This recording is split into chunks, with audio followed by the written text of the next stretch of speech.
ବର୍ତ୍ତମାନ ଏଇଟା ଆମର ବାବୁର ଲାଗି ଗୋଟେ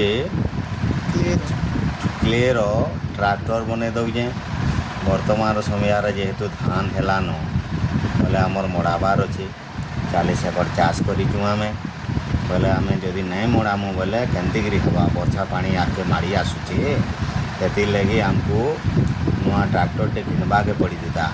କିନ୍ତୁ ମୁଇଁ ଯେହେତୁ ଗୋଟେ ବିଶ୍ୱକର୍ମାର ଭକ୍ତ, ମୁଇଁ ଟ୍ରାକ୍ଟର ବନେଇ ଜାନ୍ସି। ସେଥିର୍ଲାଗି ମୁଇଁ ଗୋଟେ ଆମର ବାବୁର ଲାଗି ଟ୍ରାକ୍ଟର ବନେଇ ଦଉଛେଁ। ଯେମିତିକି ଆମେ ଧାନ ମଡ଼ାମୁ, ଧାନ ଧରମୁ, ଆରୁ ଧାନକେ ପାକେଟ ଭରଲା ପରେ ଘରକେ ଆନମୁ ଆର୍ ଘରେ ଥାପି ଲଗାମୁ। ଯେନ୍ଥିର୍ଲାଗି କି ଟ୍ରାକ୍ଟର ନିହାତି ଦରକାର। ସେଥିର୍ଲାଗି ମୁଇଁ ଏଇଟା ଗୋଟେ ଟ୍ରାକ୍ଟର ବନେଇ ଦଉଛେଁ। ଓକେ।